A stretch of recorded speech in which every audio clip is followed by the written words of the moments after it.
Hey people, how are we doing? And welcome back to the show. I know what you're thinking. Why on earth is an Arsenal fan sitting here talking about Daniel Levy's departure from Tottenham Hotspur? Well, this is part of our promise here on the Chronicles of a Gooner to bring you more content covering some of the biggest stories from the wider footballing world. And that's what we're going to be doing on this very brief bonus episode of the show. We're talking Daniel Levy's departure, which I have to say came as a shock to me anyway.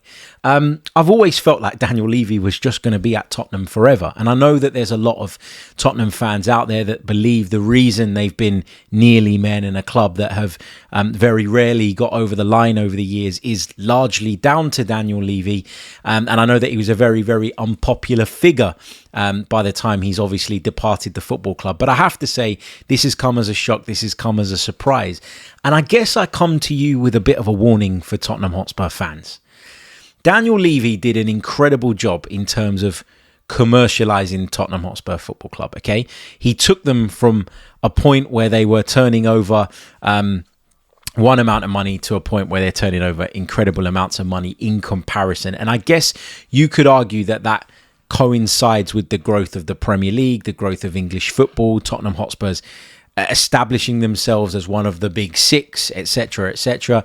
And obviously, the more they've participated in the Champions League and in Europe, the more they've been able to increase those revenue streams. They've done some really clever things over the years, like made certain signings. They brought Heung-min Son in, for example, who was an incredible asset to the team for such a long time, but also brought huge marketing potential out in the Far East, for example. So I think there's a combination of factors as to why Tottenham have grown the way that they have as a football club, why they now play in a state-of-the-art stadium, one that's regarded as the best in the world in the eyes of a lot of people, a multifunctional stadium that's used for NFL, that's used for concerts, etc., etc. I think you have to give Daniel Levy praise for the way he's overseen that growth and the way he has put Tottenham Hotspur as a football club.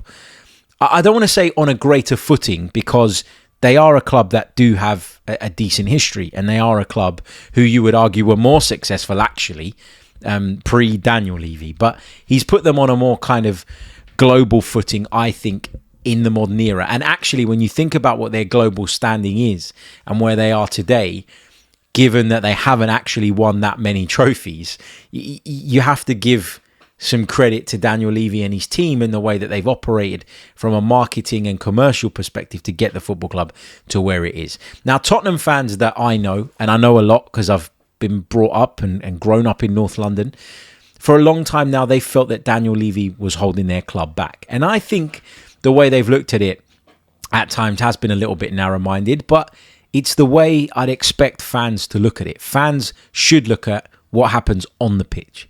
They want success on the pitch. And while all these commercial successes and off-the-field successes have clearly seen Tottenham Hotspur Football Club grow, it doesn't satisfy that thirst and that want that the Tottenham fans want or have to see their team essentially succeed on the pitch. So you can understand it, you can get it. But I always used to argue back with them and say, well, why would the ownership remove him? You know, why would the owning family of Tottenham Hotspur want to move Daniel Levy on? First of all, Daniel Levy has some shares in Tottenham as well. You know, that is well known. But also, you know, if from a business point of view, he's doing all the right things, you know, you can sit there and you can criticize him as much as you like. And, you know, we've heard stories of him being notoriously difficult to deal with in transfer negotiations or in contract negotiations with existing players, etc., etc. But until the mindset and the mentality changes upstairs, and I'm talking about even higher up than Daniel Levy, you're still going to have the same problem. And that's why I say I'm coming to any Tottenham fans that are potentially listening to this, and I doubt there'll be many, but if there are, I'm coming to you with a warning. It's that unless the ownership change their viewpoint, and it sounds like that might be happening, but we can't be sure, then you're going to end up in the same position where the business is being prioritized over the club's footballing success. Now, if you read some of the reports that done the rounds on Thursday night, it sounds like actually Daniel Levy didn't step down. Daniel Levy was removed. And this was a long time coming. And you look at some of the appointments that have been made around the football club, one of them being Vinay Venkatesham, who was previously of Arsenal's parish, who made the switch over to Tottenham. It suggests that Tottenham are looking to move in a different direction and are looking to do things differently. It also talks about some of the younger blood in the owning family wanting to go down a different route. But why now? What was the kind of tipping point, I guess, is the question that people will be asking. Does it have anything to do with the fact that Tottenham have missed out on lots of transfer targets over the course of the summer? I still think, for what it's worth, they've had a decent window, and I think they've got a better coach in Thomas Frank at the helm now, rather than Ange Postecoglou, despite him winning the Europa League somehow.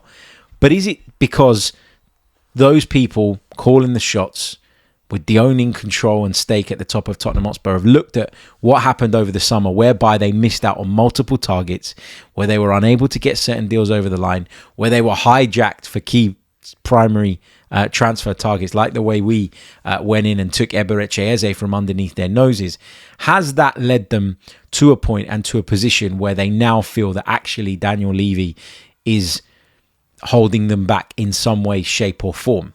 I would argue that it wasn't that kind of quick, and it didn't happen overnight, as some people are suggesting. I would argue actually that this summer has very, very little to do with this decision, because if you think about it, some of the appointments that are being talked about as appointments that were designed to create an environment whereby Daniel Levy could be removed and the club still function very, very well, those changes have been happening for some time. And I'd argue that actually this has been on the cards for probably the past year or so. And in that time, Tottenham fans have seen their team win a trophy, which kind of killed the noise a little bit temporarily. But then they were quickly reminded of how their club operates when they went into the summer window and saw them miss out on transfer target after transfer target after transfer target. They're in the Champions League, which brings them revenue and has allowed them to spend more money, you would argue, this summer, and given Thomas Frank a little bit more to play with in terms of how he builds this squad and how he builds this group. But I guess my warning is that until you see real big mindset changes and shifts upstairs, then Tottenham aren't going to be that different post Daniel Levy than they have been throughout his time running the football club. And that is my warning to Tottenham fans that are rejoicing right now. Now, for me, it's sad. As an Arsenal fan, I was quite happy for Daniel Levy to be there, because you knew that Tottenham were only going to ever go to a certain point and to a certain level, because the investment simply wasn't there. They weren't willing to spend what other clubs spend in terms of wages, in terms of transfer fees, in a lot of cases. They weren't ready to match or compete with those right at the top table. But then I think, how much of that was Daniel Levy? Like, would Daniel Levy not want to be successful? Like, obviously, he's measured by his bosses, right? And to his bosses, he can turn around and slap a few sheets of paper on the desk and say, look at our balance, look at our books, look at our revenue increase, look at all of that. All of that is magnificent.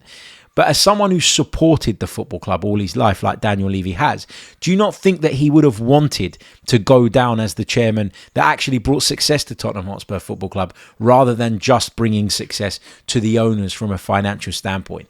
So if you think about that and you unpack that, and I know Daniel Levy was the fall guy for a lot of Tottenham fans for a long, long time, actually, he's probably only doing what he's being asked to do from those above. So unless their attitude changes towards the football club and the way it's going to operate, which Tottenham fans will be hoping is the case, and will be hoping that's what sparked this want to remove Levy and go down a different road and go down a different route, unless that changes, then it's going to be the same old Tottenham Hotspur.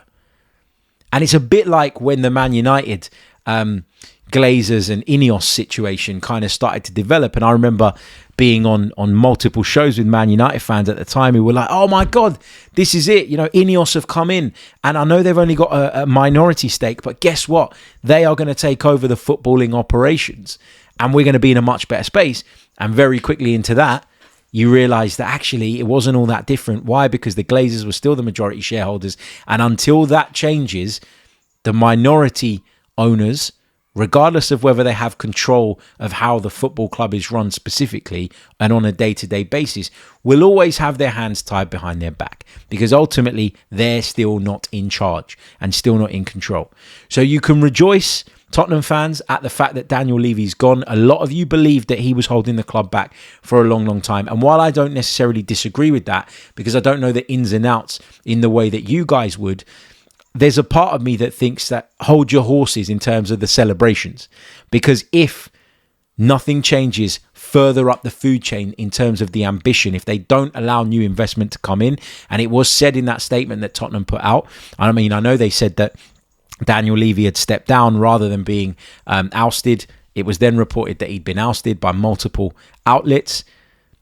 Their statement also says that they have no intention of selling any of their shares. Now, if that's the case, then I would argue that not much is going to change. But seeing as they clearly wanted to put out what they wanted to put out when it comes to how Daniel Levy departed, maybe it's right to take what they're saying about the sale or potential sale of some of their stake with a pinch of salt as well. Because if you are selling and you're negotiating, you're not going to go and tell the world that you're open to that sale, are you? Because that weakens your negotiating position. So I'm not saying things won't get better for Tottenham. I'm not saying there's nothing for the fans to be excited about or to be pleased about, particularly for those who really did blame Daniel Levy for all of their shortcomings and all of their issues.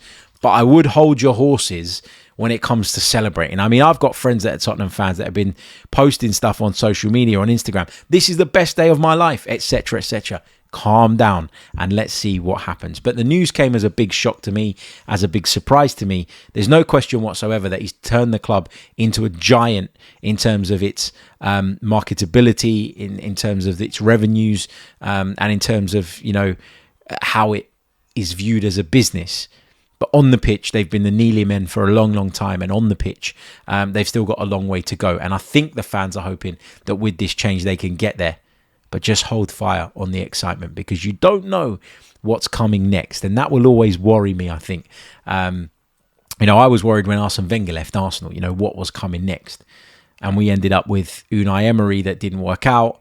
And then it kind of showed that the grass is not always greener, etc., etc. I think eventually we've landed in a good place. But sometimes you go through some short-term pain when a big seismic change like that occurs. So Tottenham fans will rejoice. I'm quite sad about it, to be honest with you, from an Arsenal fan's perspective. But all I would say to those that are jumping up and down about this is, let's see what's coming next. Because that is going to shape ultimately, and that's going to dictate where Tottenham Hotspur end up. Don't forget to leave a like on the video. Don't forget to subscribe to the channel if you're listening on audio. Don't forget to leave us a review. Check us out on Patreon as well. Thank you for tuning into this bonus episode of, I don't know whether to call it Harry Reacts or Symeou Says. Those are the two suggestions that I've had in the live chat. How about you let me know what you like in the comments, and we'll work on it. Thanks for listening. All the best. Goodbye.